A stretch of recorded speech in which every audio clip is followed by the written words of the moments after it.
Good evening, everyone. We're just waiting for a few more people to sign in. We've got quite a few online already. For those of you who haven't been on one of these webinars before, I'm Rick. Good evening, I'm Alex. And it's not just us that's involved in Lifeboat Lettings. We've also got Mailer behind the scenes. So Mailer, would you like to come and quickly say hello? Hi, everyone.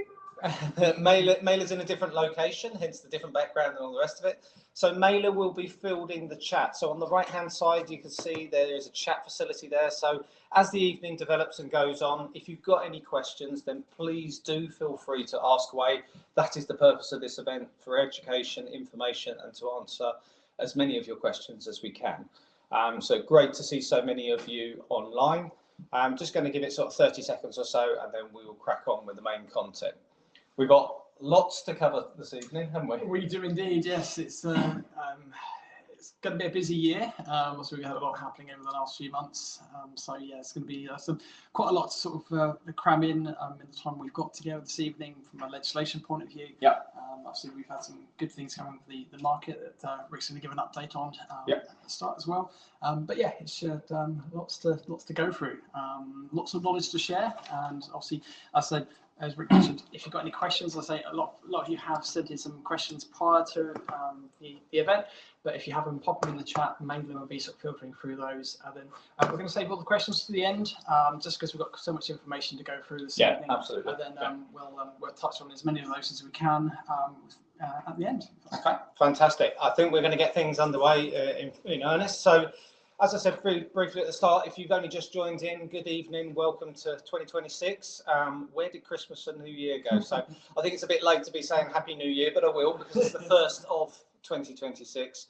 And I think you're going to take a real message away from this evening, I think, and it's all about taking action now. You know, now is the time.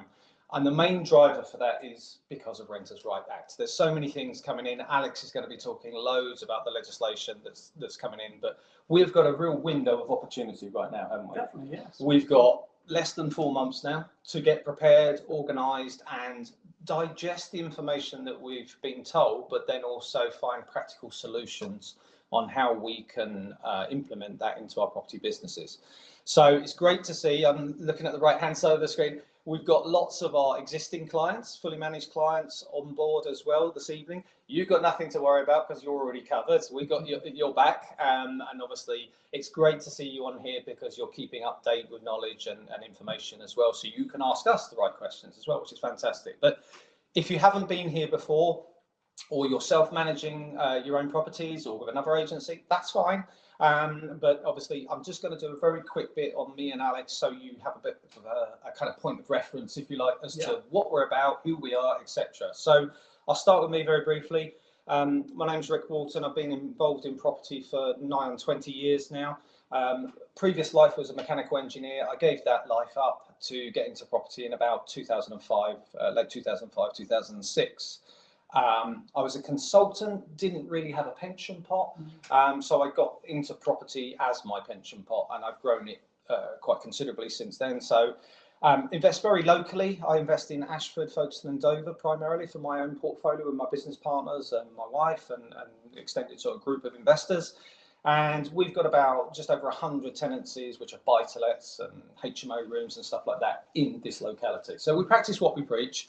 And I have to say, Lifeboat Lettings manages all those on my behalf because I don't have the time to be running after those. So we've got a team of people that do that for us. And then just to finish off, I will be talking this evening more about the investment side and the market updates and things like that very briefly, and taking sort of stock of your portfolio in this time of change.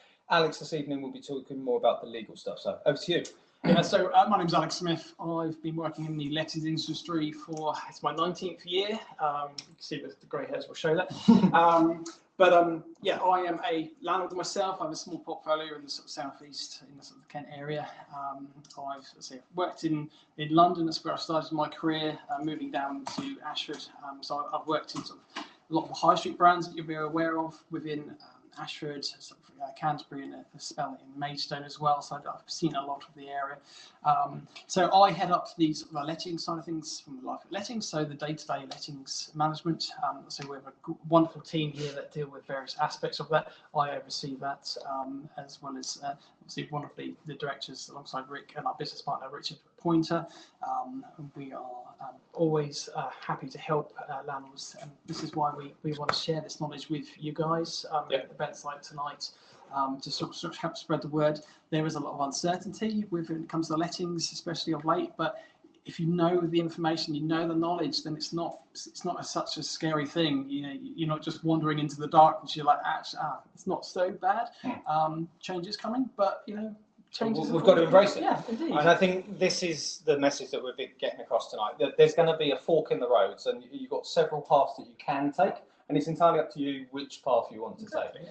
It could be exit the market completely. I've had enough. That could be an option. It could be I've had enough of managing them myself. I need some support and systems around this to make it more robust. Or it could be I'm going full steam ahead, and when everyone else is leaving, I'm going to be buying up all the deals because we know there's going to be some opportunities. It just depends on where your mindset is and where you are in your overall portfolio, Exactly. And how much, I guess, energy you've got to chuck into it as well, to a certain extent. So without further ado, I'm just going to quickly get my slides up in front of us and then share with you what I'm going to be talking about this evening. So that is us. I've already done that bit. Welcome to the 14th of January edition. And for those of you that are attending this evening, you will get a replay recording of this event as well, so that you can go back over your notes and all those bits. But make sure you've got a pen and paper to hand, because there will be loads of, hopefully, little golden nuggets that you can scribble down. But if you've got any other questions, please do ask throughout the night. Okay, so first of all, Kent property market update. I just need to bring me to hello. So housing pricing. There's been quite a lot of growth over the last few years, but it's definitely on the slow at the moment. So it's kind of had a curve of growth over the last year or so, but we've seen definitely a bit of a plateau starting to happen. So prices are starting to sort of stagnate a little bit. That doesn't mean it's collapsing on this bit, quite the opposite. It's had a growth spurt, it's just slowing at the moment. So the average sale price in the UK, and this is national figures at the moment, is roughly sort of 271,000. You'll see in a slide in a moment that locally will show a very different picture. But annually, the price growth has slowed a bit. It was higher than this last quarter. It was about 1.4, something like that. This quarter, with the updated figures, it's slowed to about 1% annual growth overall year on year. Kent, as a whole, not much growth at all. And that doesn't really surprise me, because the prices were already quite buoyant compared to the rest of the country anyway. Okay. What does that mean in real terms? It just means that there's less buyers available for properties, and people are seeing that their properties perhaps sticking on the market for a little bit longer than it has been. So like many things, the property needs to be presented to the market in the right way to attract the right buyer. But the right price, the right photos and the right layout of the property, deals are still happening. But what we're seeing in this mix as well is, possibly a few landlords coming into that mix as well, where they're thinking about maybe offloading one or two properties as well. Positive noise then, mortgage market. Coupled with that, we have seen, and I know this for a personal fact, I've remortgaged, I think, 12 properties, I think it is, over the latter part of sort of Q3 and Q4. And that provides some challenges with paperwork and all the rest of it. But as a positive spin, the rates have come down in that time. We've had a decrease in Bank of England base rate, as you see there. It dropped at the end of the year in December down to 3.75. Who knows with a crystal ball where that's going to go in the coming quarters, but keep an eye on that, because obviously that has a knock-on effect potentially to the 2-year and the fixed year rates eventually. But we're seeing 3.5% for 2-year fixed rates, 4.5% readily available for 5-year fixed rates. These prices are typically quoted for limited company borrowing. So if you're borrowing in personal name, you may see rates even lower than this still. But as limited company, which we tend to buy a lot of our properties in these days, and you may be doing the same, these are the sort of going rates that are coming up at the moment. So, I'll be talking about this in a minute, but make sure you're reviewing your mortgages to make sure you're getting the best deals at the moment. Moving on, I mentioned just now, average national price is 271,000, but the local picture is very different. So here's a few sort of select big towns around the county: Ashford, Maidstone, Medway, Folkestone, Dover, Canterbury, all performing higher than the national average, you'll notice. Even Dover, which is the lowest out of the lot for whatever reason, is sat at 288. Now, correspondingly, places like Maidstone, Medway and Canterbury have seen quite a decent amount of regional growth, okay? Year on year, they've seen quite a bit, but there's other areas where it's slumped. So still quite positive. That does make it challenging sometimes if you're looking to buy investments. We've got to be really picky about what we're looking at to make sure that the numbers stack up, because we don't want to be buying properties that are too overpriced, otherwise the yields will be too small. And moving on to that, looking at the market outlook into 2026, we don't have a crystal ball and there's not a massive amount of data available just yet. But looking at the data from the tail end of last year, we do see that mortgage affordability is improving. The house price growth forecast from the likes of Halifax is up to 4% growth in the coming year. So although it's slowed at the moment, there could be another surge, later on in the year. And generally an increase in sales volume of about 5% year on year. So things are still transacting, things are still moving. So if you are looking to sell, then that could be good. But equally, if you're looking to buy, we've just got to make sure that we're being selective on where we're looking for those opportunities. Rental yields. Again, as an average across the county, we're seeing an average in the region of sort of 7.2%. Pretty strong rental yields compared to other vehicles that might be a bit more volatile than that. Down in the southeast here, we're slightly lower than that, and that's no surprises because of the slightly above average house prices. Correspondingly, the rents are quite strong. We've seen a lot of growth in that area in the last year or so. Rents have been steadily increasing over a period of time, but we're still getting yields in and around the sort of 5 to 6%. In the northeast, no surprises there. This is where some of the higher yields are being achieved, and that's because of lower purchase price versus similar rents to what we're seeing down here in the southeast. There's not much disparity between rents now between the south and the north, and that's just to do with increased employment and better salaries in certain parts. Manchester has had a massive influx due to BBC positioning their outfit up to there. There's a lot more growth in some of the bigger northern cities and what have you. However, the prices stay cheaper. So it just depends whether you can be bothered to travel that far. I personally, as an investor, decided right from the outset I didn't want to be doing that. I wanted to keep my portfolio local. So rental stock generally, this is a bit negative on the spin on this one, I will say. So the actual decrease in tenant inquiry has decreased by about 25%. However, that's from quite a large amount of tenants looking at every single property. So take it with a pinch of salt. It doesn't mean tenant supply has suddenly dried up. It doesn't mean that at all. It just means there's slightly fewer looking per house that we have on the market. That's all. Slight decrease in demand goes with kind of hand in hand with that one. But there has been an increase in overall supply, and that's why there has been less tenant inquiries per property, because there's a little bit more coming to the marketplace. So that dilutes the inquiries perhaps somewhat.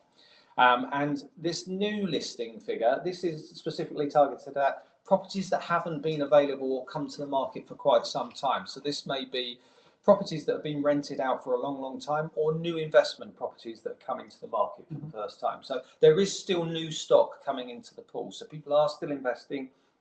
Long-standing properties that have been rented for years and years and years are coming back to the market. And what we're noticing with conversations we have with landlords is typically, even if a landlord hasn't really been that keen to push up rents during a tenancy, there is a massive step change when they come to renew a tenancy. So they may have been getting £900, let's say, last month, because it's been like that for the last 5 years. Now they're pleasantly surprised that exactly the same property, with a little refurbishment of a couple of £1,000 tidying it up, is now going back on the market for maybe £1,100–1,200 without too much difficulty. And that's just because it's the market readjusting and realigning. Okay, so that's another one to definitely have a look at. When did you last do rent reviews? When did your tenancies last change? Because you might be pleasantly surprised there. So slightly differently this month, I thought I'd take the opportunity to not go crystal ball, but have a little bit of a future outlook towards 2026. And what does that hold? We have got a lot of change coming up. There's no two ways about it. And I think if there is one message I want you to take away from this evening, it's, without sounding like a Boy Scout, it's be prepared. Okay, so we have got to take stock, take ownership. I'm not talking about the government taking ownership of our properties. We're not quite there yet. I'm talking about you taking ownership and responsibility for your portfolio. So whether that is you have 1 unit or 50 units, it doesn't really matter what size portfolio you are. The same challenges or opportunities apply to all of you. So it's a time for reflection and review. Make sure you are speaking with a good quality broker who can look at the whole marketplace impartially and give you the best advice for what mortgage rates, because you may be pleasantly surprised. You may be paying, upwards of 5, towards 6% on some of your products if you locked them in 3 or 4 years ago, as we were, because choice was limited back through COVID times and stuff like that. The same rates now, we're getting 4.19 or maybe even lower in some cases, so have a look at those. And it may even be worth, dare I say, I am not a financial advisor, but it may be worth potentially paying off the very small early redemption penalty to get a better rate as well, because in the long run, you may make more money as a result. So have a chat with your broker and see what rates are available. But if nothing else, you might be negatively sort of surprised that you might have accidentally slipped onto some of the standard variable rates as well. So you might be paying 7, 8, 9% standard variable rate on some of the mortgages when you could be paying now 4% perhaps. Big thing, I'm not going to steal his thunder. Alex is going to talk massively about compliance and regulations and stuff like that. But we've got to do good housekeeping. We have to do the basics well. No one else cares more about your property, or at least should do, than you, the owner. Yes, an agency can do so much. Yes, we can put all systems in place, but ultimately that buck stops with you.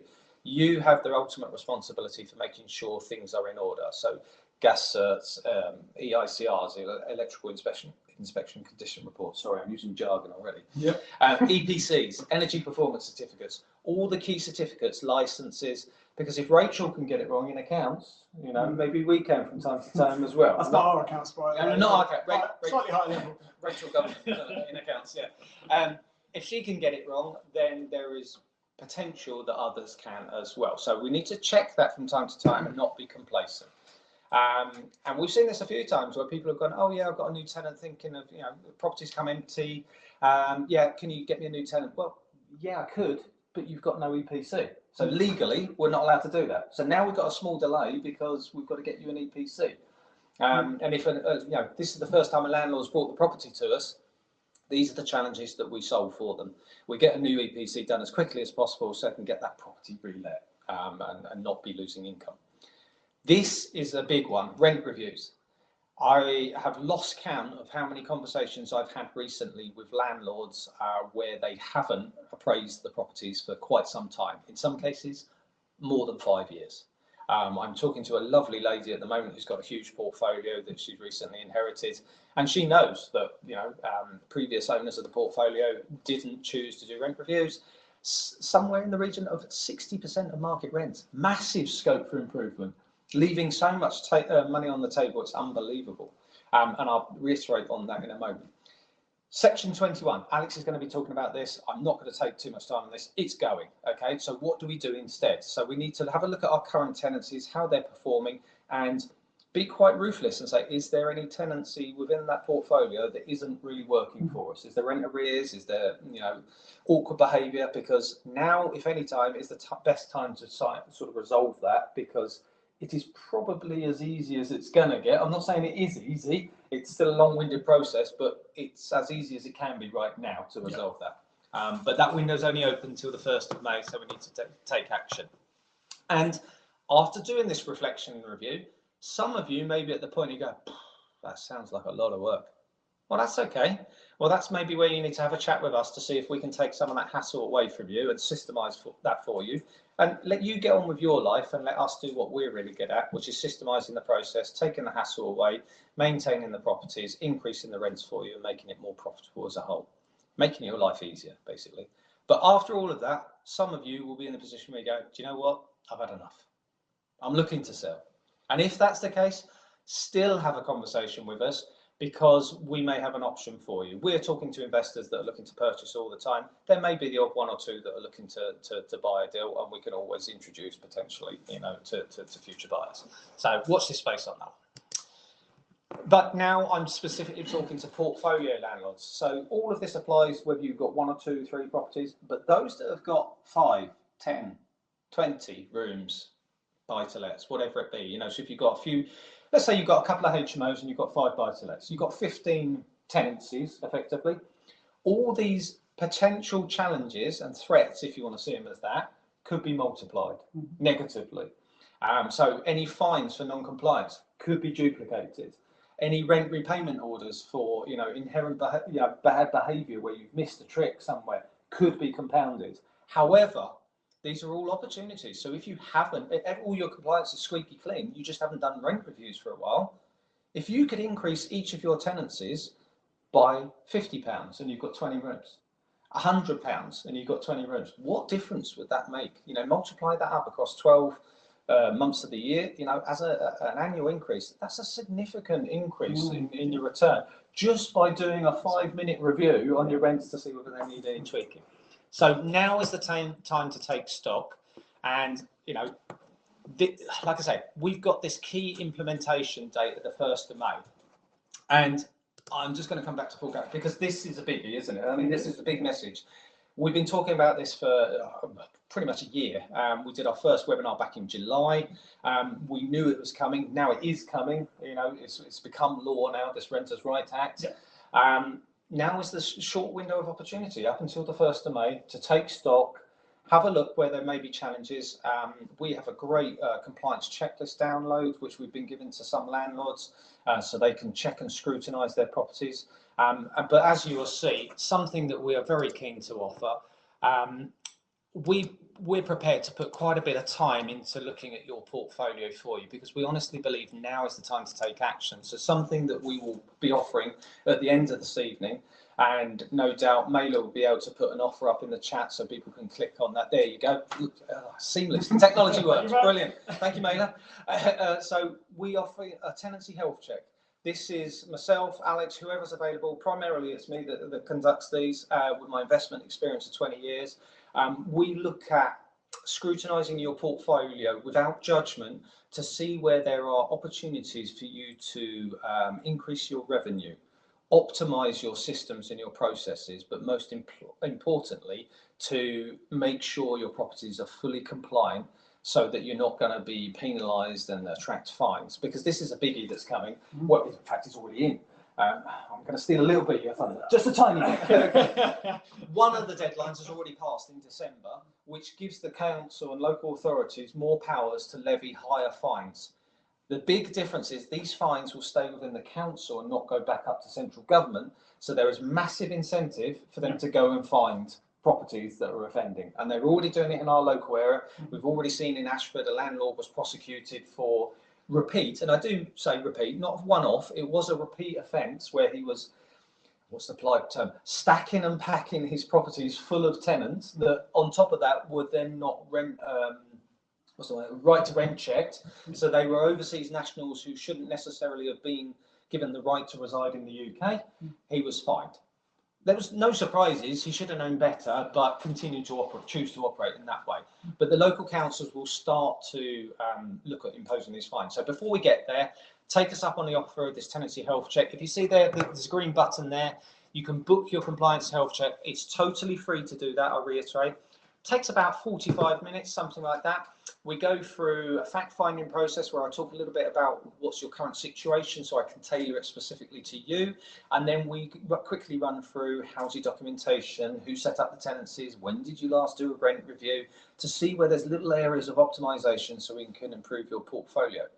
And having done just that one activity, you may actually be sitting there now thinking, oh, I might want to get out of this. You may realise that you don't actually need to sell your properties, you just need to tidy it up and systemize it a little bit. And that will save you a lot of headache and hassle. So take me up on that opportunity, book your compliance health check if you think that's applicable to you. And when you click on that, you'll see access to my calendar and dates that we have available so you can book an appointment there. So that is pretty much me. I'm going to stop waffling on for a Thank little you. while. Okay. I know that's been a lot to cover. We will come back to various bits and break off for questions and what have you in a moment. But I'm going to pass you over to Alex, and we're going to sort of change that. So moving away from the market now, we're going to go more into the sort of regulation and what's Okay. Excellent. Thank you, Rick. That's a great update. It was good to see sort of the regional growth in the sort of Kent area, so that's very positive. Yeah, it's an interesting time with rents. I think people are getting more choosy. I think we will always try and get higher rents, as Rick says, we typically do from sort of previous tenancies. But yeah, there is just, I suppose it's just a funny time in the market where people are looking for, they're not looking to be moving as much. So they're looking for stability, and they're looking for homes that they can stay in for a long period of time. So they are being a little bit more fussier at sort of the selection point, because they don't want to be moving around as much, But equally, as should the landlords, because we've got to make sure that we're doing very good quality reference checks on the way in to make sure we're getting the right kind of client that's going to be a long-standing tenant, so we're not having to refill those properties every time and incur charges and stuff like that. Yeah. So this evening we're going to be, there's three main areas we're going to be touching on. First, we're touching on making tax digital, which is going to be very relevant for some of you on the webinar this evening very soon. We're then going to be sort of looking at the regulation of property agents, and then the bulk of what we're going to be discussing this evening is the Renters' Rights Act, which is probably what got you all here this evening to join us, as it is knocking on our door as we speak. Okay. So first of all, making tax digital. So this is a government initiative which requires landlords and self-employed individuals to keep basically digital records and submit their income and expenditure using HMRC approved software. So from the 6th of April this year, for those with qualifying income, and I'll come back to that in a sec, so qualifying income will be required to submit quarterly updates as well as the final declaration at the end of the year. So this is different from, so personally, me as a landlord, I would submit my tax return at the end of the year. There may be some of you still rushing to do it. You've still got 10 days or so. Your accountants won't like it. But yes, that would be the difference. At the moment, you've just got that one end of year account to do, whereas going forward, you will have these quarterly things. So who's going to affect? So it's aimed at small businesses, basically. So we're looking at individual landlords. We're looking at self-employed income.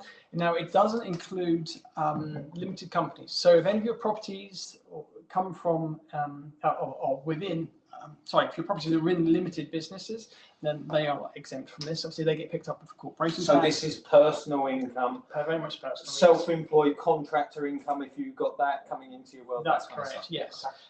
So I mentioned just now, so qualifying income. So what this is made up of is your rental turnover, so obviously your gross rents, and your self-employed income. So say, for example, you were a plumber, self-employed plumber, and you had a couple of properties on the side. You would need to combine those two sources of income, and that is then your qualifying income. So if you were earning, say, 40 grand as a plumber, and then you had 12 grand coming in from, you hit the 50 grand. That's right. Criteria, because you're now 52,000 a year income. That's right. Yeah. It's important to say at this point, and so the qualifying income, as I said, it's rental turnover and self-employed income. It doesn't include PAYE, any interest on investments or sort of pensionable income, that sort of thing. It's solely looking at self-employed income and rental turnover. Okay, so the key date which will apply to some of you tonight will be the 6th of April this year. So what this is based on, so it's looking at your previous tax return. So the one that you may have just signed off recently, so your tax year for 2024-2025, if your income in that tax year was at least 50,000, which is your qualifying income, then from the 6th of April this year, you will need to start following making tax digital procedures. So that is then keeping all your records digitally and submitting quarterly returns. Just a very quick question on that. You say it's quarterly returns. Is that something that you personally as an individual have to do, or can you subcontract this out to a bookkeeper, accountant? Yeah, so depending on what sort of system you're using, yes, you're right. Yeah, an accountant can do it, bookkeeper can do it, whoever has control over your accounts. Really, It's kind of a stupid question because I know the answer to it. But in our business, for example, we've been fortunate that our bookkeeper has been using digital methods for the last 7 or 8 years, so it's no migration. It's no. All the only difference is the submission every quarter. That's correct. The bookkeeping has been done monthly basis anyway. Yeah, it's just a bit more data for them to submit. So this is not going to apply to everybody all at once. So I say that top one is so the 6th of April 2026 only applies for those with income over 50,000. Now, if you're below that threshold, then you don't have to sign up to Making Tax Digital now. You can do if you wish to voluntarily. You do. There are systems that person you have to follow, and there's certain rules, and it's up to you whether you want to do that. Speak to your accountant or look at go to HMRC. So the second line is, so if your income is below that 50,000, we then need to start looking at the next tax year. So the current year that we're in at the moment, so the 25-26 tax year, if during this year you reported or your qualifying income is at least 30,000, then you will need to start using Making Tax Digital and your quarterly returns and keeping digital records from the 6th of April 2027. And then same to. And then it knocks on again. So again, if your income is below that, then it goes on to the next year, and then it will look at least 20,000. Obviously, this is looking to. It may drop down even further. It may come. Obviously, at 20,000 as an income from, if you look at it just from a property, that might be barely one HMO, or it could be from 1 or 2 buy-to-let properties. So just picking up on what you said just now then, so if someone was salaried on PAYE as an employee, 40, 50,000 a year, whatever the salary was, that's outside of this. That's outside. But if they have one little buy-to-let that was bringing them in 12,000, again, that comes into this, but it's below that threshold. So 12,000 of property income, they're still outside of the Making Tax Digital regime. Is that your understanding? Yes. Yeah. It's worth mentioning as well that, say for example, my properties, property my wife and I have. If we're looking at the total income, that is actually, because it's 50-50 split ownership, it actually splits that qualifying income. So you may, if you're a husband and wife and you've got a property in joint names, that in your income from that property, be quite nice if it was, but if it was from one particular property, say, or a portfolio, in 2024-25, it was 50,000. You may look at it and go, oh, no, I've got to start doing Making Tax Digital. Actually, if it's a 50-50 split, you've got 25 grand each. So, and if you continue that up until obviously next year, you wouldn't be eligible still, but the following year you would then both have to report digitally. Okay.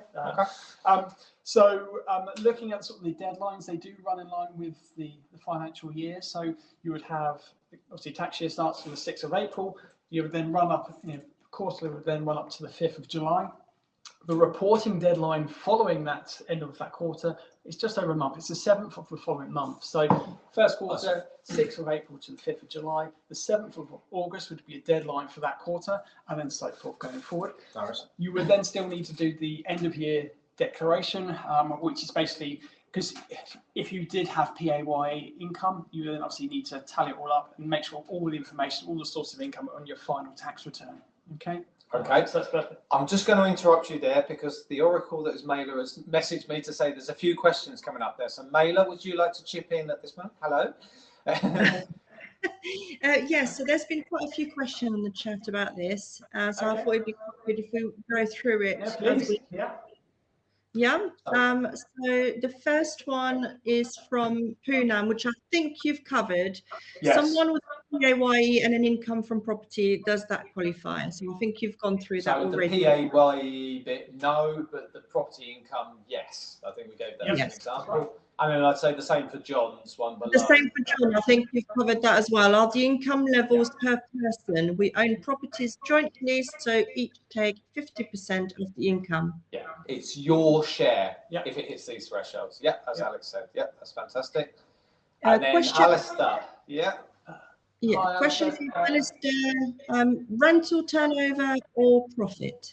Turnover. So they want to know where your income is. They obviously, you need to digitally keep records of all the expenditure as well. Obviously, because they want to know what you want to get rent received. Gross rent received is the trigger. That's for this, right. Not net profit. Yeah. And then Richard, is that there? And then the last. Sorry, the last one on the chat is from Richard saying, I presume that state pension is counted as income. So that wouldn't be included in the what we call the qualifying income. That is purely rental turnover and your self-employed income. So your state pension, that would sit outside of this qualifying period. And this is why you have the end of year declarations still. You're not just doing it quarterly. You're doing it so you can add in all the additional bits, any deductions, which don't form part of the quarterly updates for your property or your self-employed income. So you may get, your P60, which you then add in at the end of the tax year. Yeah, and you might have subscriptions to, NRLA or something like that. It comes in later in the year that doesn't fall in a particular quarter or something like that. I've just seen one coming in from Falco, and I think we've already just touched on that. It is the gross rent received before all deductions. Yeah. Okay, fantastic. Let's move on because we've got lots to cover. I've got just one more that was about making digital that came through the emails before. So I thought, as we're on it, we might as well cover it as well. I have properties in personal and joint names as well as in limited company. How will make tax digital affect me? So let's look at it. You've got, if there's three forms there, so the three areas, you've got the limited company stuff, very much outside of it. If it's in your personal name, obviously that fully goes towards your qualifying income. If you've got joint with anybody, then obviously it's your share, depending on what that share is. Obviously, if it's 50-50, well, that's easy, and then you just obviously share that. So a three-way split. So you take your share from your shared element, you add that into your personal full amount, and we ignore the limited business, limited company income because that will just go through corporation tax. Okay. Let's move on. I'm very conscious of time. We've got loads to cover. So let's move on. Thank you for that, Mela. Thank you. So I just want to move on to regulation of property agents. So you may not be aware, but letting agents and estate agents are not regulated. Now, this means that anybody, and apologies if anybody is called a Tom, Dick or Harry on the webinar, but you could just set up an estate agency or letting agency without any qualifications, any knowledge of the industry, and start dealing with people's properties. And obviously that is something which is a scary thought. Very scary thought. So the idea behind regulating the industry is to make us work much like, let's use an example, like if you're your properties, you use a mortgage advisor to deal with the mortgage on the property, they are regulated. However, the whole asset itself and the control of that, if you're looking at a letting agent, you're giving keys to a tenant, or give them to an agent to look after it, give it to the tenant, you're losing, significant amount of control of that property. But it's not, nobody's regulated. You do not know what they know. You don't know what they don't know. And it's a bit of a scary thing, to be honest. Now, several governments have been trying to bring in regulation, which I think is great. England are a bit behind some of the developed nations. So Wales is regulated. What's this? Rent Smart Wales. Yeah. You've got in Scotland, they have a register that agents have to be members of. England has nothing. If anything, estate agents probably in England have a little bit more regulation, but letting agents, not at all. And that was scary thing. We work within, I think it's like over 170 odd pieces of legislation that letting agencies work with.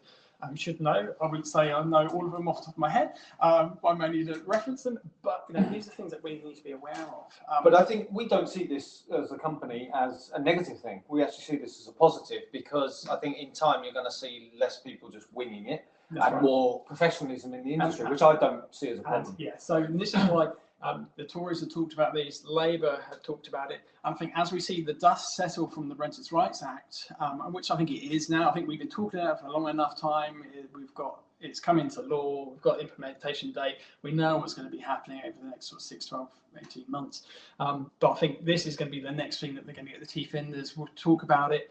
Now, it all sort of stems back from the Ministry of Housing, Community and Local Government did a report back in 2019, and the recommendations behind it were to ensure that any property agency, so estate agency, letting agency, needs to be licensed. The directors need to be fit and proper people, and like for those who've got HMOs, the license behind that, they would need to be qualified as well. Any staff that are doing what they call reserved activities, which is pretty much sort of customer facing sort of jobs where they're giving advice to people, again, they need to be licensed, they need to be qualified to a certain level, adhere to a code of conduct, and then ultimately a regulator that oversees the whole of the industry as well. I think that's amazing. I can't wait for that to happen. Now, we as an agency, and this is why my mug's up on the here again. He's our key man. He's Mr. Regulation, right there. But I've been a member of Property Mark, who we are voluntary regulated by. I've been a member of them for sort of 13, 14 years. Life Lettings is a member. All of our customer-facing staff are going through training to get to the level required. And Richard and I, your business partners, we've both been accredited landlords within RLA for many years. And it's worth mentioning at this point, you're going through an active program with our permanent staff. They're all upskilling, aren't they, at the moment, as part of their continuous professional development. They're already on a program for getting their next certificate. What is it, level 3 they're going for? That's right. We've got some exams coming up at the end of the month. I'm hoping for some very good results there. But as a regulated agent, so what is imposed on us at the moment, and again, we pay to be voluntary members of this. So we ensure that we've got client money protection, we've got the correct professional indemnity insurance, we're part of a redress scheme, there's a code of conduct that we follow, membership rules, disciplinary procedures. If there's complaints, we have to deal with them in a certain way. And this is all how it's going to be in the regulated world. But even in today's market, I mean, things like property redress scheme, agents have been had to be a member of that for several years now. You were doing a little bit of secret squirrel, weren't you? You're looking at competitors' fee structures and stuff like that, as we do from time to time. And we found several local agencies in our hometown that do not advertise their fees on their website. Naughty. That's a simple failing from many agencies, that they should have their fee structure. That's right. So I think it just wanted to make you aware of it. No, it doesn't necessarily affect you. It's more about the agents that you choose to use. But this is going to be starting to come in fairly soon. So we, if you have any concerns with the agent that you use or any advice that you've been given, then please feel free to reach out to us. We would give you an honest answer. Obviously, what Rick is offering tonight for the tenancy health checks, obviously that's a great avenue for you to pose those questions to Rick, and then we'll. And if I don't know the answer, he will. But yeah, we're big enough to say, we don't know everything. We're not that arrogant.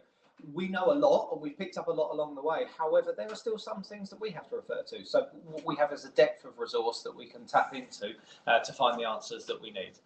So let's move on. We've got loads to cover. Thank you, Mailer, for putting that out there. So if you want to book your tenancy health check, we can take advantage of that. Right. So what's coming up? So the main event. Renters' Rights Act, as you all know, it's a significant change in legislation. Once in a lifetime for a lot of us. There may be some people who call that. Remember before the Housing Act 88 came in, a bit before my time. I was alive, but I was only a 6-year-old lad. So we saw sort of the Royal Assent come in of the Renters' Rights Act late last year, as Rick touched on earlier. We saw the first sort of investigatory sort of powers passed over to the local authorities on the 27th of December. That is all in preparation for the implementation date on the 1st of May. So the councils and local authorities are getting all ready, because from the 1st of May, that's when they might want to start imposing some of these new rules and the fines, more importantly, which again we'll cover later. So this evening we're going to talk a bit about the sort of summary of the key aspects of the Act. We're then going to look at some of the penalties that you need to be aware of. Obviously, you need to know the laws to work within it. Then a timeline of events, and then we're going to finish on some tips for getting ready. Okay, so let's kick things off. So looking at eviction, so this is probably one of the biggest concerns for landlords, looking at how they can get possession back of their properties. Now, I don't want to sort of dwell on Section 21's going. They're going, they've been nice while we've had them. But I just want to bring to your attention some key dates. So Thursday, the 30th of April is one that you might want in your diary. That is the last date to have served a Section 21 notice. So it would be a sad day. There may be some half-mast flags in some agencies, I don't know. But that is the date to be aware of. So if you are looking to issue a Section 21 notice, that is the date you need to work to. Very briefly, if we're looking, when we talk about serving a notice, there are some very strict rules around serving notices. So unless you're giving it to the tenant on the day, or putting it through a letterbox and get a photo of you doing so on the day, you will be relying on the post. But do not post on the 30th of April, because it won't be deemed served until well into the month of May, in which case it will be null and void and you will not be able to use it. So now we did get a 3-month window from the implementation date to act on any Section 21 notices. So another date for the diary is the 31st of July. That is the last date that you will be able to apply to the courts with using a Section 21 notice. So a couple of dates there. If it's something that you're looking to do or consider, just be aware of those dates. Now, as I say, Section 21 is going. Now, what is our alternative? It's a Section 8 notice. So they both come from the Housing Act 88, both been around, but we've always just preferred to use a Section 21 notice. Okay, so I just want to, if you've not used a Section 8 notice before, they are heavily evidence-based. They are a lot more complicated, but there are most things that you would use a Section 21 notice for, you can cover with a Section 8 notice. So they, as I say, very heavily evidence-based. You basically have to prove the grounds that you're using. So there are mandatory grounds and there are discretionary grounds. Mandatory grounds, basically, if you can prove that and get in front of a judge, they have to give you possession. Yeah. So they're the ones that we really focus on. You also have the discretionary grounds, which are, you still need to prove them, but get in front of a judge. The judge will go, oh, well, you know, tenant, have you got anything to say about that? Oh, yeah, oh, well, actually, I'm going to go in favour of the tenant because they've given me a good defence. So you take a chance. So mandatory are the ones that we're focusing on. I just want to sort of fill in some of the common ones that you will be looking to use going forward. So the first one is ground 8, or Section 8. So this is looking at rent arrears. Again, this is a mandatory ground. You need to be able to prove it, to be able to evidence to get the possession. So as it stands now, you need to have 2 months worth of arrears before you can serve a 14-day notice period to the tenant, and then you can apply to the courts. Now, this is one that's been, beefed up. So from the 1st of May, the arrears need to be 3 months worth of arrears. And then that notice period goes from 14 days up to 28 days. So you're looking at the best part of 4 months before you can apply to the courts. Okay, so obviously that's one that you'd probably be using. You would normally tie in with a couple of cheeky discretionary grounds. So that's grounds 10 and 11. They're both looking around sort of rent arrears and late payment or outstanding rent. Yeah. So you normally sort of sandwich them all together. You chuck it on your application, and then you hope at least the mandatory ground sticks. But failing that, you've got a little bit of backup with the grounds. Just as an aside on this, Alex, this is very useful information of what's going to be happening in the future.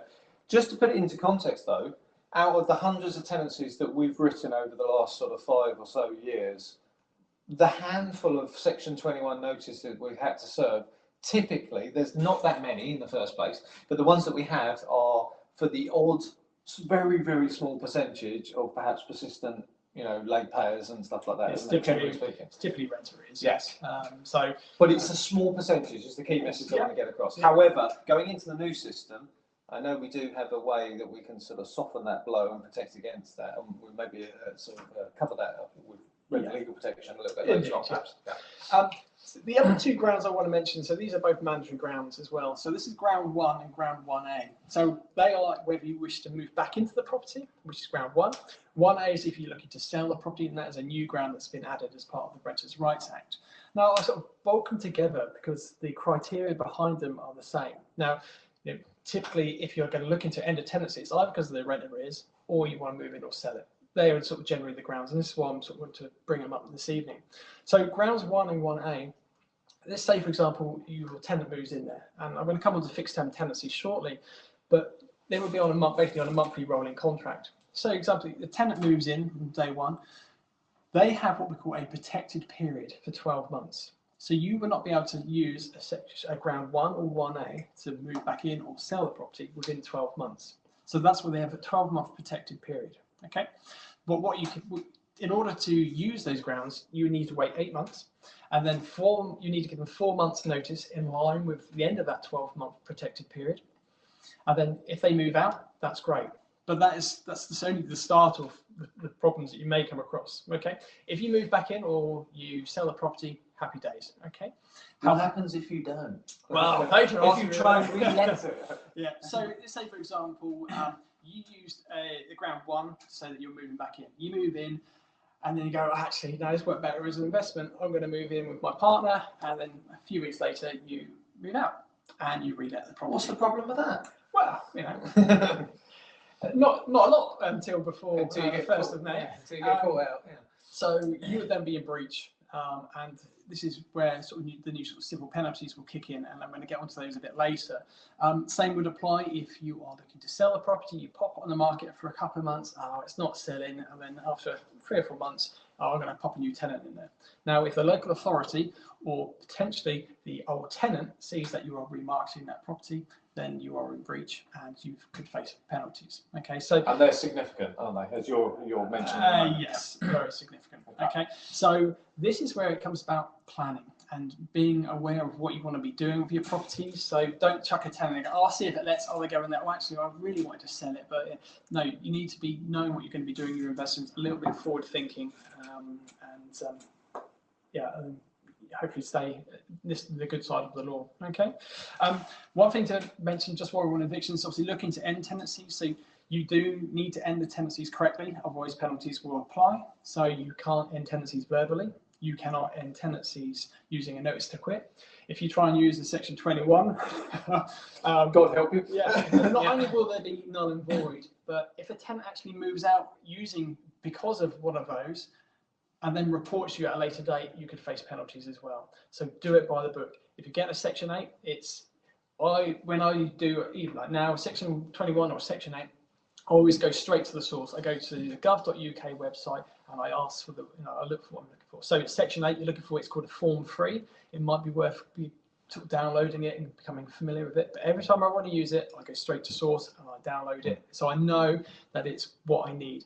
Don't Google, section 8 notice, because you could get something that has got mistyped, misspellings in it, or it hasn't got everything that needs to be. This is definitely one not to do yourself. They're what we call prescribed documents. They have a set format, and it needs to say what it says. You can't just say, I'll rewrite it, and I'll cut and paste, and I'll make it look good. Because as soon as that gets in front of a judge, or probably before it gets through a judge, the tenant's advocate will look at it and go, no, that's rubbish. Yeah, okay. Let's move on. Fixed term tenancies. So these are coming to an end come the 1st of May. So we will be going into a world of monthly periodic assured tenancies. So these will be, they firstly need to be in writing, so no verbal tenancies, and they will be pretty much indefinite. So this is where, again, planning comes into it. You need to, the only way to get a tenant out is if they've done something wrong and you can prove it. So this is where you just need to be fully aware of what's going forward. Okay, so if you have got existing tenants on fixed term tenancies, come the 1st of May, if they're still in that fixed term period, then they automatically shift across to the periodic. So even if I was to write an assured short hold tenancy on the 30th of May, 30th of April. Yep. As of the 1st of May. Yep. It's irrelevant. Yep. Yeah. I'm sure there'll be plenty of contracts going in on the last day of the month. Yeah. Won't count for anything. That's right. Something to be aware of. So there is going to be a government leaflet that's going to be released. I think we're expecting it probably sort of March sort of time. I think that's the latest word on the street. Yeah. So you will have a 1 month from the start from the implementation date. So you will have up until the 31st of April. So 1st of May, apologies, to issue that to your existing tenants. Again, to avoid any sort of penalty.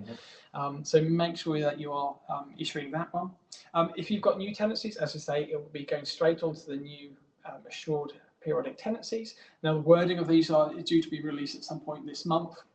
So when you do get them, wherever you source your contracts from, make sure that you are using an up-to-date one.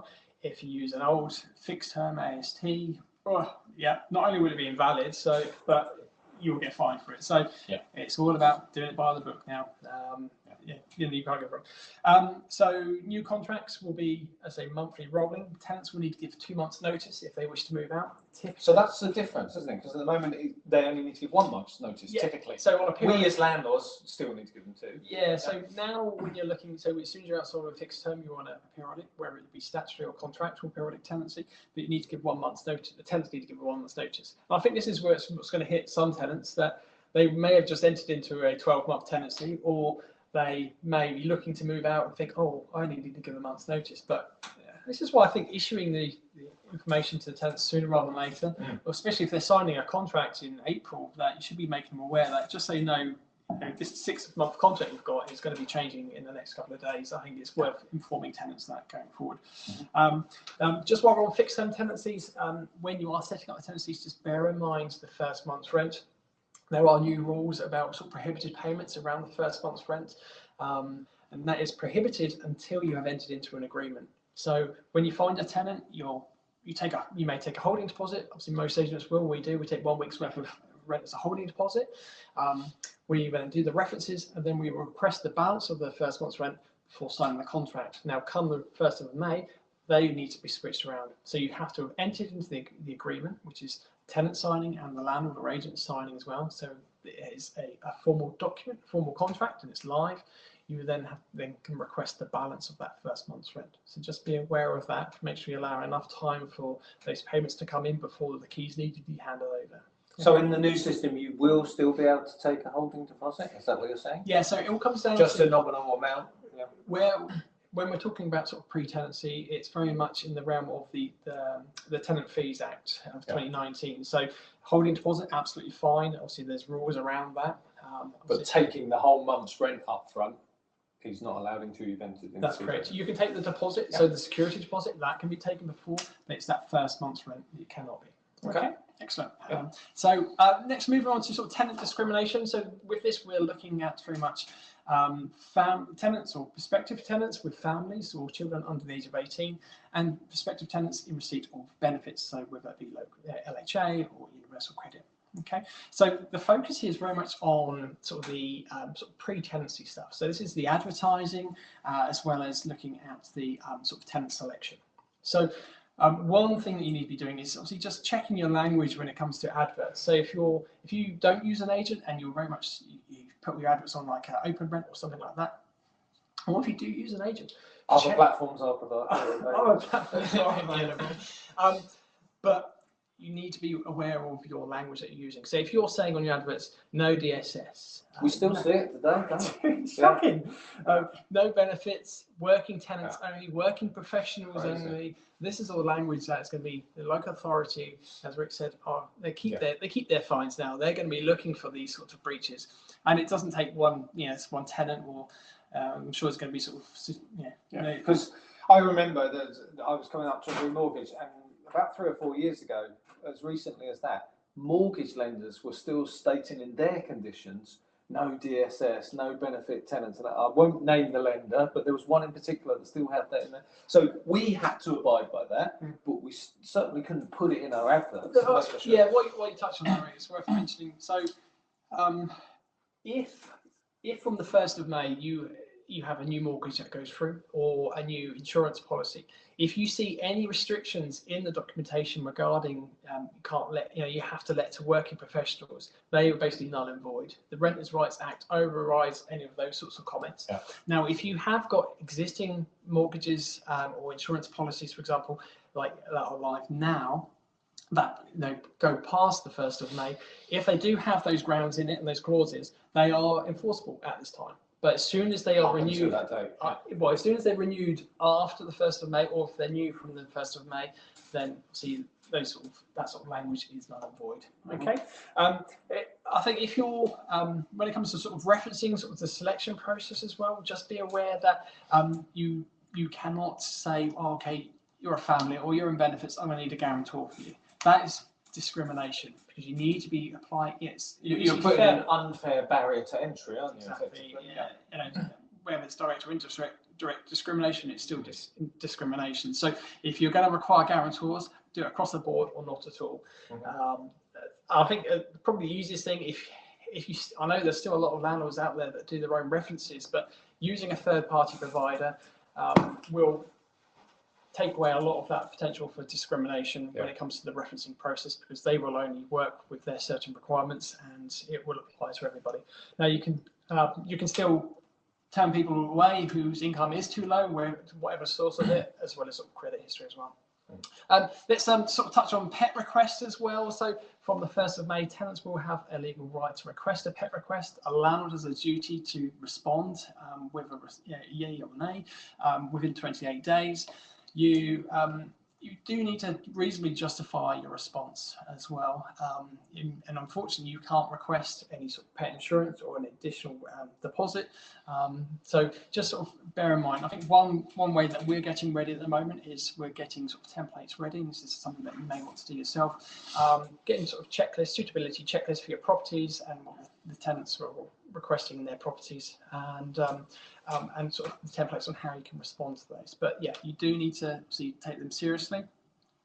If you do not respond, then it actually sways in favour of the tenant. So get a response, get some communication, get some dialogue, and just make sure you're documenting it. Is there any particular reasonable grounds where you could refuse a pet request? Such as, let's just suppose I had a top floor flat and I had, you know, a huge, great big dog, for example. Would that be deemed as reasonable? So flat is a good word there. So if you talk about flat, it's going to be in a block. So there may be conditions around the head lease or the from the superior landlord, conditions within that block. If they say no pets, then that is a legitimate excuse. If it doesn't mention anything there, then yes, you can start looking at it. Well, is it suitable? What are your conditions? Well, you work all day, you work away. That dog is left on its own. It's a studio flat. You've got 2 Great Danes in it. There's other tenants to consider. There's no outside space. There's my decision. I'm saying no. Obviously, every property and every tenant and property and pet requests, you don't know, it's all different. So I think you just need to assess it as and when it comes in, and just start that dialogue with your tenants. But it's a more formalised, dated procedure. That's the key thing. Yeah. Yeah. Okay. Great stuff. Next, please. Looking at rent increases, so we can still do rent reviews. They are going to be every 12 months. We can actually control rent still. Right. Yes. For now. So the current process, there's loads of ways to do rent reviews at the moment. There's informal agreement with the tenants. You could do, you rely on a rent review clause in an AST. You could do a new fixed term contract, or if it's on a periodic basis, you can do Section 13 notice with 1 month's notice. So loads of ways. Now going forward from the 1st of May, the only way you can do it, because they're going to be periodic tenancies, is using Section 13 notice. The notice that you need to give tenants has increased to 2 months. So just be aware of that. If the tenants have a problem with your rent increase, then they would need to apply to the first tier tribunal, which is one of the lower echelons of the court system. They will then assess whether they think that rent is fair, and they will either say, yes, it's fine, or they will reduce it to a place where they think that is suitable. Now, just bear in mind, in my 19 years now, I've never really known a case to go to the first tier tribunal. And we only use Section 13s as a business. However, I think that is very much going to change. So with the first tier tribunal at the moment, they will backdate until the end of when the notice actually expired. But under the Renters' Rights Act, and we believe that the tenants may start seeing this as a little bit of a way of kicking the can down the road. You give them the 2 months notice, and which period they refer it to the first tier tribunal. It could take 3 or 4 months to get to the first tier tribunal, and they may say, actually, yeah, it's fine, we'll keep it as, but they will date that review from the date of the decision from the tribunal. So it won't backdate. They don't backdate it because they see it's putting the tenant into arrears. Just on this note, I'm in direct dialogue with the local VOA officer for Kent. There's 2 of them, and I'm trying to encourage some dialogue so we get some more information around how this process will work smoothly, how we can avoid conflict and stuff like that. So watch this space. We may have an update for you there, but I'm yet to have that meeting with them. Yeah, so I think if you're one way you can start getting ready is sort of familiarise yourself with the Section 13 notice. To say we send them as standard, and we have done for many years. But yeah, it's not just a sort of pluck from thin air figure. It's got to be based on some comparables.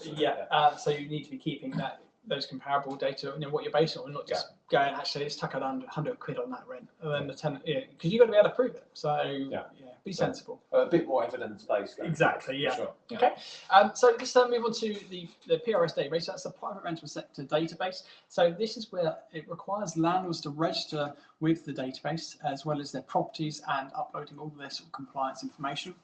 Now, this is one part of the Renters' Rights Act, which is going to be applying a bit later on. So it's not coming in from the 1st of May, and we're looking at later part of 2016. But landlords will have a legal duty to be a member of the scheme. Failure to do so will mean that they cannot advertise property to let. They cannot enter into a new agreement, a new letting. And probably most importantly, they get fined.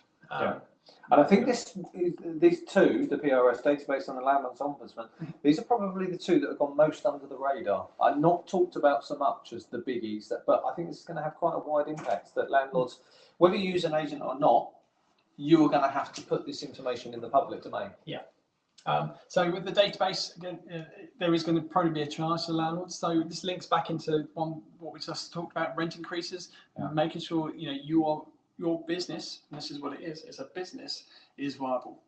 So costs are going up, there's going to be new costs coming in, you need to put the rents up. And just because the tenant's lovely and they've been there forever and a day, unfortunately, if you can't afford to run that property and you need to sell it, you're not helping them at all. Okay, so you need to be taking into account these new costs. We don't know what it's going to cost yet.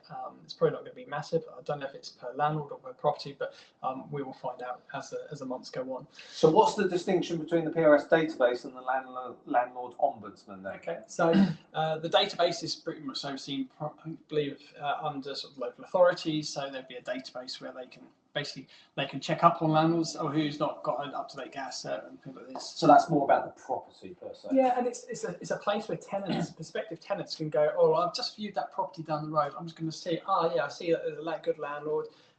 It's managed by Lifeboat Lettings, and I like to see the gas that it's got PAT testing. Oh, that's great. It's got all the information, and that's what it is. It's providing that information to the tenants so they can make an informed decision. Okay, and obviously, local authority can keep an eye on it. The PRS Landlord Ombudsman. So if we look at us as agents, it is a legal requirement to be part of a redress scheme. So that's our ombudsman. Yeah. We're members of the property ombudsman. So this is basically filling the gap. At the moment, all agents have to be, but landlords have just sort of drifted away to one side. So this is sort of bring them in line with agents as well. So the ombudsman, they will basically act as a mediator, in which case they have, once you're a member of that ombudsman, you need to abide by what they say. So they may, if a tenant makes a complaint, they may ask you to apologise or submit information or any remedial works that need to do, and potentially even compensation. But that's basically how we work as we choose to be regulated, and we're part of an ombudsman for some time. Yeah, but again, same rules with the database. You legally have to be a member of the ombudsman. You cannot advertise. You cannot enter into a new tenancy agreement. And if you're not a member of that ombudsman, then you will get fined as well. So again, but that is looking some way down the line. We're probably looking, 2027, 2028, I believe is the date at the moment. Current best guess, isn't it? Which is a pain because this is a frustration me. And I think the landlord ombudsman is an amazing thing, and it's going to help all the pressure on the court system. And this is the difference when the Tories were looking to bring the Renters Reform Act. So this is the predecessor to the Renters' Rights Act. The Renters Reform Act was focusing on the court reform, and obviously the ombudsman helps with that, but that's not going to be coming for a couple of years. No. But anyway, just to finish on there, the decent home standard. So again, it's not coming in until 2035, 2037, a long way off. The elements of it are going to be coming in throughout the thing. So there's 5 main elements. You're looking at sort of category 1 hazards in the properties. So whether the property has modern facilities, if it is in reasonable condition. You may have heard of AWAB's law, which applied to the social sector last October. That's looking around sort of timescales for dealing with damp and mould, and it also encompasses the EPC rating C, which I'm sure a lot of you are well aware of the conditions. So it's all these little bits that are coming in, and they form part of the decent home standards come 2035. Okay, so that's a much more sort of watch this space. It's Indeed. It's coming. Yeah, excellent. Now, I just want to sort of touch on some of the sort of new sort of civil penalties. So civil penalty offences are already around that local authorities have in their arsenal. But come the 1st of May, some of these listed here will be kicking in. I just want to make you aware of it. So just going on that first line, we've got breaching discrimination rules. And so that is the discrimination against benefits and people with families, rental bidding. You're looking at a maximum of £7,000 per breach.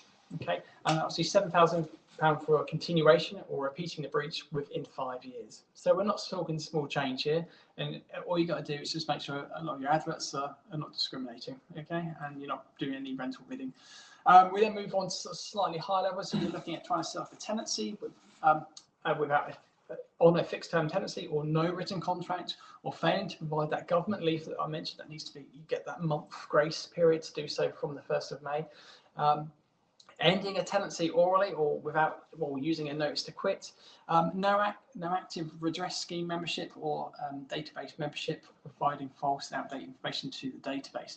All of these are £7,000 breaches, going up to £40,000 for continuation after 28 days of the penalty being applied, or then repeated in 5 years. And then the last one links back to what we were talking about possession at the start. So reletting a property during a restricted period. So that's if you've issued a ground 1A from a section A, and then you've gone, actually, I'm going to move back in there. Actually, I'm going to relet it. We're talking, it's a summary conviction. It's £40,000 fine or criminal conviction. And if you're an HMO landlord, you need to be what we call a fit and proper person. Yeah. If you've got a criminal conviction, you are not a fit and proper person. So yeah, these are serious things. Okay. Just want to touch on at the bottom, total penalty, civil penalty plus rent repayment order. Rent repayment orders have just been increased to 2 years rather than 1 year. They will both apply. So civil penalties are something that the local authority can apply. Rent repayment orders, not just local authorities, but tenants can apply directly to a tribunal to reclaim that money from you. So, you know, it's so important doing it by the book. If you don't know how to do it by the book, get the help you need, get the knowledge that you need to be doing it. Absolutely. Otherwise, you could be liable for 24 months worth of rent to go back to just to chuck in there, just to confirm. So the tenancy-related offences are coming in here, as well, and the marketing ones, advertising, they will apply from the 1st. The ones relating to the database or the ombudsman, they will kick in once it is actually up and running. Just to clarify that for everybody. The next few slides I'm just going to whiz through. So this is just looking at a timeline of events. So we saw 27th of September. December last year, that was the new investigatory powers for Merry Christmas, just after Boxing Day. Yeah, here we are, January. We're waiting for the wording of the tenancy agreements for the new short periodic tenancies. March is when they're going to be, the government will publish this guide for change, what we need to issue to tenants for those already in tenancies come the 1st. So this is the transition from the now short hold tenancy to the periodic tenancy. That's correct. Yes. Yeah. So they'll be issuing that March. April is when they sort of advise we start issuing it. We see on the 30th of April at the bottom there, that's the date for your diary is the last day you can serve Section 21 notice. If you want to skip the next one, sorry, we're going to whiz through these ones. Okay. 1st of May, so this is basically it's when it all kicks off. I don't think the earth's going to open up and swallow all the agents and landlords into the, in reality, if you're prepared, not a lot's going to happen. Tenants aren't going to know any different. All we're going to be doing is we're going to be doing a new type of contract. We're going to be not issuing Section 21 notices. We're going to be on rolling contracts. Everything's going to sort of kick in, but we're all going to be prepared for it one way or another. Okay. Spring, summer, we're going to see the new financial penalties for Category 1 hazards. So this is, if you're not familiar with sort of it's called the HHSRS, which is a housing health and safety rating system. So if the local authority inspects your property, they have 29 hazards that they will assess. Category 1 can be any one of those over a certain amount of points. And typically a Category 1 is something that is harmful to life. Basically, imminent. So we're looking, it can be a falling hazard, so you might fall out of a window, electrocution, fire, excessive damp, no heat, no heating source. At the moment, you get like an improvement notice, and typically it's sort of 28 days to act on it to get it done. But under the new rules, if they come across something like that, they can slap you with a fine straight away. So, but watch this space. We haven't got all the information on that one at the moment. 31st of May, so that's a deadline. So submitting the guidance information leaflet from the government. So that is the end of the month sort of grace period. So make sure you do that. If you don't, again, it could be fines. 31st of July, excuse me. 31st of July, that is the deadline for the applying to the courts through Section 21 notices. Please don't wait that long. No. Get them in the system early. Yeah. From late 2026, that's when the database goes live. So obviously, we'll probably pick this. It's something we'll pick up in a later webinar. Our next one's April, so we might have a bit more information by then. Indeed. Yeah. Okay. We're then into 2027.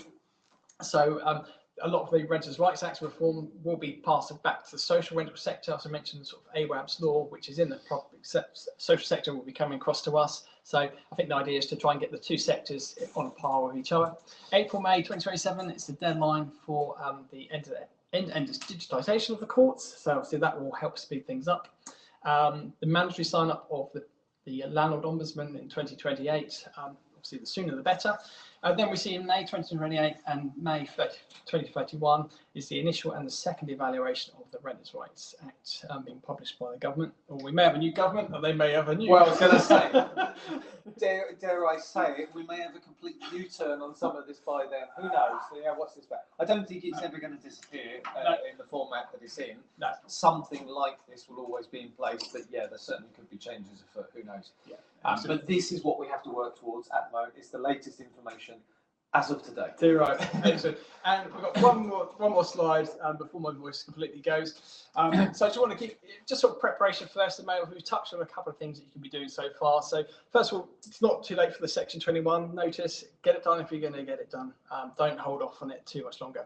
So if a landlord is looking at this, what sort of instances where they might want to consider this? Would this be, if you've got some tenants that have been a little bit sticky with rent arrears over the last few 6 months or something like that? Now is the time maybe to move that tenancy on? I think the obvious cases would have had them already. Yeah. But I think now is a period of, well, could they get worse? They've always been, they've always been a little bit late on the rent, or they actually, I'm not, they've just, that tenant's just got to a point where it's not working for me as a tenant. So I think just obviously as landlords, you know your tenants better than anybody. You just need to make that informed decision and make sure you use this window of opportunity whilst it's there. Yeah. Indeed. So regular inspections, if you're not doing, make sure you're doing them. We inspect our buy-to-let properties every 6 months. Our HMO rooms, we do typically 3 monthly inspections. And when you are doing, obviously making sure you're documenting them. Why are they important? Why should we be doing the regular inspections? So it's not just having a little chat with the tenant and a little wander around and sort of seeing how the little puppy's getting on, that sort of thing. Yeah. There's a lot of seriousness there. So there is that. It's that sort of connection with the tenant and keeping an eye on the property. But you're looking for these category 1 hazards I mentioned. You're looking for any illegal use in the property. You're looking for right to rent or immigration issues. So, hang on, who are you? You're not the tenant. Non-permitted tenants. Yeah, or who's, why are there so many shoes here? Why is overcrowding? Who's that extra mattress? Who's the, okay. Or even it could just be their children are now over the age of 18. So you have a requirement to make sure that they are then being checked for the right. So it's not just having a little wander around and chatting to tenants, it's getting to know. It's digging deep into it. Okay. And documenting that. Very much documenting photos and following up with emails. So next thing, update your processes for maintenance and complaints. So from a maintenance point of view, having a procedure there, if tenants are reporting maintenance, well, what is your response time? How are you going to deal with it? Do you have the contractors in place to be able to respond in good time? If there are complaints, obviously when we get into the ombudsman world, they're going to expect you to have a complaints procedure and see how you've dealt with it. Okay, so just looking at your process and reviewing how you're dealing with it all. We're then looking at know the law and penalties for non-compliance. Also, we've touched on quite a few of these today. I think as landlords, if you're dealing with your properties yourself, the key ones are looking at the advertising and the tenant selection. Just make sure you're not discriminating, because you could be opening up can of worms in. Okay. CPD, so that's your continuous professional development. Best place, join us, obviously, here on a quarterly basis. We do have a bi-monthly newsletter as well, so it's well worth checking on that, so you're going to get regular updates. Joining organisations like the NRLA, you know, me as a landlord, as Rick, you know, we're members. Have been for years. Yeah, and it's a great source of information for landlords. And finally, just to protect your assets, so we've touched on it, get your rents up now, and continue to do so. Do them, you know, keep those increases below the market rate. Have conversations with your tenants, just so that they're not getting blindsided by these increases. But you need to be doing them on a regular basis. And we've got this interesting frame where, like you said, you know, going forward after the 1st of May, there may be a potential for more likelihood the tenants might kick that can down the road and challenge them. Yeah. Whereas now there is a fairly prescribed process where it's not necessarily harder to challenge that, but it's backdated to the start of the rent reviews. Get them in now, because I'd say that's probably one of the biggest ones that I'm seeing is most landlords just like, wow, they've been there for a long time, but everyone's costs have increased, and if you do nothing, effectively your asset value is going down because your rental return is going to diminish, even if you don't do anything. So you being nice by keeping the rent same is actually saying you're perfectly happy to accept reduced cash flow. So you've got to make those changes now. Yeah, as well as on your sort of protect your asset, and it's something that we offer all of our landlords that we manage, is rental legal protection. I think now is an amazing time to have it. As I touched on earlier, if you're relying on the ground 8, Section 8, you now need to have 3 months worth of arrears before you can even serve the 28-day notice. It's 4 months before you can even apply to the court. You may not get a court date for another 2 or 3 months beyond that. So is that 6, 9 months? Maybe? 6, 7. He had to go there. Sorry. But that can all be unpaid. You have no rent during that period, potentially. So versus having a small policy in place which can protect you for that entirety. I mean, we've been doing that in our properties, in our HMO rooms, buy-to-lets, since about February this year. We rolled that into our properties. Last year. So nearly a year now that's been in place, and I think it gives great peace of mind, because if you know these things are going to potentially be challenged in the future, we've got those costs covered. Should it happen. So I think just coming full circle, thank you for that, Alex. Great amount of information. I know it's a whistle-stop tour, loads of information to take in. But I think just coming back full circle to where we started the evening, this is an amazing window of opportunity to take stock, isn't it? Yeah. Get yourself the CPD part, get yourself updated. You're here. That's great to see. Keep that education going so that you stay one step ahead of where you need to be, but also making sure that you're taking advantage. So we've already mentioned it. I've seen Mail has been updating me. You know, some of you have already taken advantage of the tenancy health check. Well done, you. I must reiterate, our fully managed clients that are already on board, you don't really need to do too much. I see some of you have booked in. That's great, and I'm always happy to have a chat with you. We do that as a customer care call anyway to make sure you're looked after and happy. But the tenancy health check is an opportunity for you to, if you're doing it yourself or you're using another agent, just make sure that you have got everything covered. Make sure the paperwork is up to date, because we've seen it with landlords that have self-managed, that have come over to us, have taken a deposit and not protected it, for example. And that's a really difficult one. Well, we can't really resolve that one. That's one of the few things that we cannot change once the clock has been set. Most other things, with like updating tenancy agreements, EPCs, we can update those. Yes. So now is the time to make sure we just scrutinise our properties. Check them, each of your properties and your tenancies, like little employees within your company. Are they still working for you? If they're not, maybe it's time to move them on. Maybe it's time to upskill them and move them on to something else. Maybe it is time to sell off some of those assets. That may be the final decision. But before you do that, I would say check in with us, because this will cost you nothing, this tenancy health check. If you do that, that may be helpful in helping you make that informed decision. So sit down with us, take us up on this opportunity. Like I say, typically takes 45 minutes, maybe an hour, depending on the complexities of your portfolio. And we're always here to help. You know, this isn't a judgment thing. This is quite the opposite. We want to make sure you stay compliant. the right side of the law, not getting fines, but most importantly, you've got a business that you enjoy because it's optimized and it's running smoothly and it's giving you the return. And remind yourself, why did you start investing in property in the first place?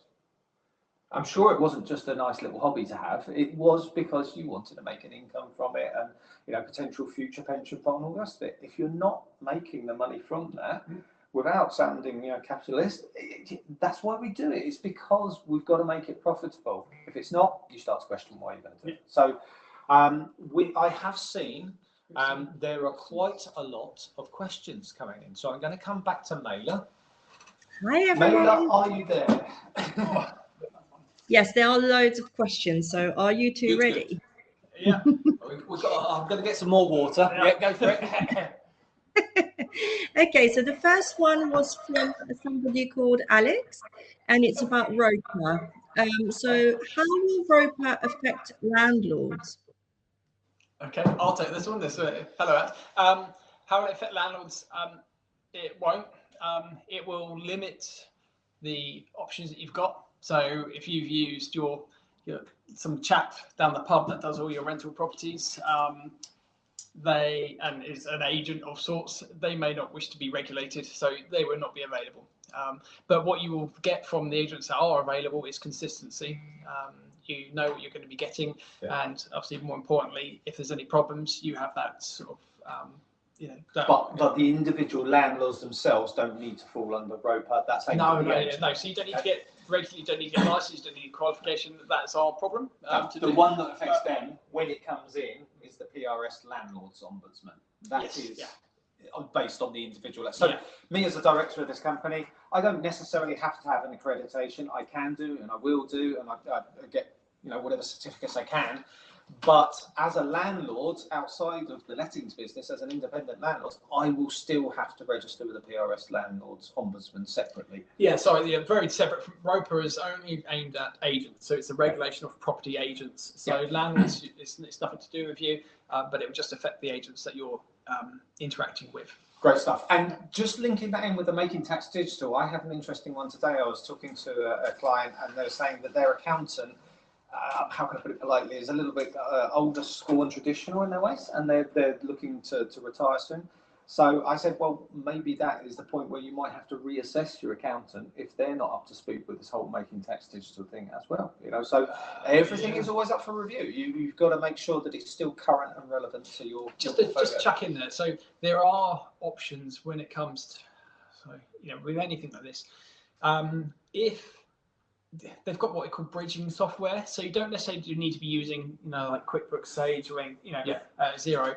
There are bits of software which will link between spreadsheets, if that's how you like to work, and it will sort of basically bridge across to where it needs to be. I guess it just depends on how technically minded you are. So if that's not your thing, then get a bookkeeper and accountant to do it, or have a chat with us as how you can find a solution to that. Great stuff. Mailer, coming back to you. Next question. Okay, I have some questions about EPCs, which we haven't really talked about a lot. So from Heath, I have 10 units. All EPCs are C except one, which is a D, and I can't easily reach C. Yeah. And then he's asked again, and what are the plans for EPCs? So, say that last bit again, sorry, Mailer. And what are the plans for EPCs? All right. Okay. Yeah. All right. So it's great that you've got those, all but one at a C. So later this year, we're seeing the standard for how EPCs are assessed is changing. It's going to be updated again. So that is going to be looking at putting more preference on things like ground source heat pumps rather than gas boilers. So the point structure is going to be changing. So the way it's going to work, if you've got an existing C now, once we start getting into the new standards, which should be later this year, those EPCs at C will remain valid until they expire. Okay. If anything below a C would need to be reassessed at that point when their standards are released. So I know everybody's probably aware that you're going to need to be at a C rating for new tenancies from 2028 and existing tenancies from 2030. But this new standard that comes in 2026 is going to affect things beforehand. Yeah. So in simple terms, at the moment, we cannot let anything legally unless it's very exceptional circumstances. If it has an F or a G, that's been around for quite some time. Yeah. If we've got properties that, are E and D, yeah, they're not so great, but we can still let them legally at the moment. But they should be the focus for improvement now, not when it comes. But that one that is a D and you can't really easily get it to a C, I would say don't lose sweat. There is a process and a mechanism for getting exemption if you need to. It's a little bit complicated. Well, the way it's working, so the number that's being thrown out at the moment is 15,000. So you need to have spent 15,000 to try and get it to a C before they will give you the exemption. And it's not just sort of quotes. I think they're expecting you to attempt to get it to that point. If it's then reassessed after you've spent that money and it's still a D, then you can apply for an exemption. There are lots of other exemptions. There's a whole list of things, which may mean that you can't get to that point. But no, it's a very good question. I think this is something that, as I say, we'll pick up in a later webinar once we're getting closer, or once this new standard has been released, and we'll have a lot more information to share with you guys. All right. Next question, Mayla. Okay, we've got questions about pets. So one from Poonam, pet request, hopefully only in single lets, not in HMOs. That's a loaded question. I know where you're coming from, Poonam. Yeah. Over to you, Al. So what was the end? I was laughing. So what was the end of that question? So is it more around sort of HMO, hopefully only in single lets, not HMOs? Yes. Actually, no. It can apply to any property. So I think with an HMO that you have a more reasons, more way of justifying a no. Obviously, again, it depends on the property. But yeah, they don't distinguish any difference. But when you're looking at shared houses, you've got to think about the interaction with other tenants. Tenants have phobias against pets, dogs, illnesses or allergies or whatever. Or is that dog going to have to stay in that one room all its life? I think the grounds for rejection would be easier in some respects. Yeah, but if somebody had, I want a hamster, because normally we would say no to pets, but if somebody had a hamster, I was like, well, it has to be reasonably considered. Yeah, exactly. But I think anything that needs to roam around is going to be a tricky one. But no, you're in safe hands. Now, we're getting set up for all of this, so that when these requests do come in, we're happy back. All right. Next question, Mayor. Another one from Pet. Example, is leasehold agreements saying no to pet in apartments? Are freeholders responsible to amend legal leasehold agreements?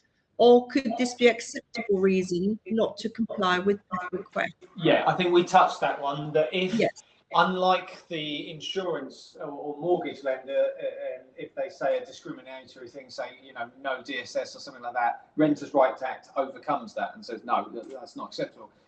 That is different. So in a flat, if you have a head lease covenant that says thou shalt not have pets because it's not allowed, that still stands. So that is reasonable grounds to refuse it, because those are powers that are being imposed on you. Yeah, that's fine. Yeah, next question. Next is about section 21 from Dave. Does the removal of section 21 on buy-to-let also apply to HMO tenancies? Yes, it's across the board. Yeah, any tenancy. Any assured short tenancy is affected, so that's what we use. So yeah. Okay. About tenant discrimination from Alistair. Choosing a tenant is by its very nature a discrimination selection procedure. It could be easily perceived as that. I would say, rather than using the words discriminatory, Alistair, I would say it is a selective process. So obviously, if we have one room available, for example, we've had this conversation many times. If you've got several candidates that are all equal, only one person ultimately can have that room. So if you've got three great tenants, one of them's got £3,000 worth of CCJs or blemishes against their credit. They're all earning £30,000. Which one are you going to go for? That's natural selection. You're going to go for the likelihood of the best prospect. That's not discriminatory. That's sound business decision. Yeah, you wouldn't phone up the National Lottery and say, "Well, I didn't win this year. The jackpot this month." It's unfortunately not everybody can win when you're applying for a property. So But what we do in those scenarios, if we've got multiple candidates that are suitable, we then try and bump them onto another property and say, hey, that you didn't get that room. However, you are a perfectly good tenant. You've referenced nice and clean and all the rest of it. Can we offer you something else? On a serious note, I think when it comes to if somebody were to say it was discrimination, or why didn't they get it? Was it discriminatory? Okay, well, no. So let's look at the evidence. So the advert that we've got online, there's no discrimination there. Yeah, we've treated everybody the same. We have the same referencing process. We just had multiple tenants for the same reason. Just some people unfortunately did not win. Okay, so we move forward. All right. Next question. Okay, same again, tenant discrimination from Paul. What about landlords whose insurance does not allow people on benefits to rent? We've already covered that one. Yeah, so thanks, Paul. That, as I touched on, any new insurance documents. So if you have okay, let's look at it now. If your insurance on a particular rental property says you can't have it, that is enforceable now, and it's not deemed discriminatory. However, if once you renew that insurance policy after the 1st of May, then if it remains in there, it's not enforceable. It should be removed, but the law around the supersedes. Supersedes it. Yeah. So statute overrides that insurance policy, so it's null and void. However, say for example it doesn't expire until November this year, then it will remain. So that's fine. You can work within those limitations. Upon renewal, then it will. If it's still in there, then it's invalid. Great stuff. Next one. Okay, about rent increase from Emma. Is the tribunal free for the tenants? Yes, unfortunately. Yay, we have to pay for anything if there's any kind of registration of a database, but for the tenants, it's all free. So yes, if they want to challenge a rent review and offer it up to the first tier tribunal, yes, that's a free process for them. Yeah. So they've got nothing to lose. No, so that's a nice short answer to that one. Not great answer, but it's a short answer. Yeah. Next question, moving on. The next one is not a question, it's more a statement from Alistair about the PRS database. Yes. Saying, we have this in Scotland. It's generally fine, but it is just there to make money for the local authority. Almost zero prosecution. I think, as is the case with many of these things, and it made me smile when Alex was saying it's for the tenant to look up on the database to check they won't. Okay, I'll be very surprised if a tenant, much akin to they don't take any blind bit of notice what the EPC rating is currently either, in my personal opinion. That is just my opinion. And the road, the road landlords out there who don't want to do it, won't do it, and they will probably be fine.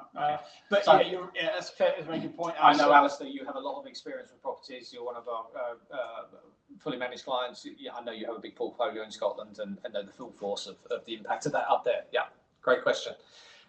Next question. Next question from Nicola Clare about the government leaflets for tenants. Where can landlords get the required leaflets? So very similar to the how to rent guide that's available at the moment. It will be a centralised government documentation that will be on their website. Watch this space. We believe it's going to be released around March, but that's it's still to be announced. Yeah. Okay. So as soon as it is, you will be notified because you're on our mailing list, and that will be one of the hot topics that comes out on the newsletter, no doubt. Great question. Okay. Next one. One last question from Mark regarding Section 8. If you issue a Section 8 under Ground 1 or 1A, what is the restricted period before you could re-let the property? So that's the 12 months. So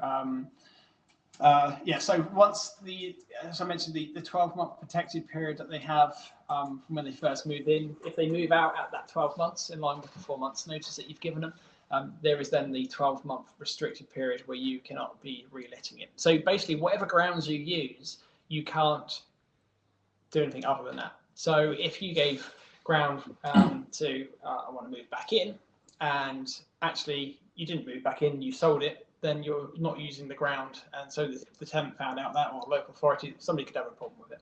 Yeah. So you need to be using the ground that you're relying on. I had exactly this conversation with someone the other day.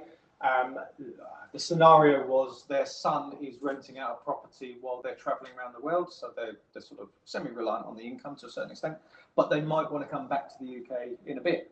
And they said, well, can I just do a 6-month term? I said, well, you could, But you've got no guarantee that the tenant has to move out after the 6 months, I'm afraid, No. because we will be beyond the 1st of May, and then it's a rolling periodic tenancy. And if the tenant wants to stay put and they're still paying their rent, you'd have to apply for a Section 8 on whatever grounds that were legitimate. And if you've got no grounds, this is the whole point of the process. The tenant has more rights and security of tenure, so they don't have to go. If they're looking after the property, they're paying their rent, they've got a roof over their But head. it's a good example. Getting the information that you need to know Yeah. to make that informed decision.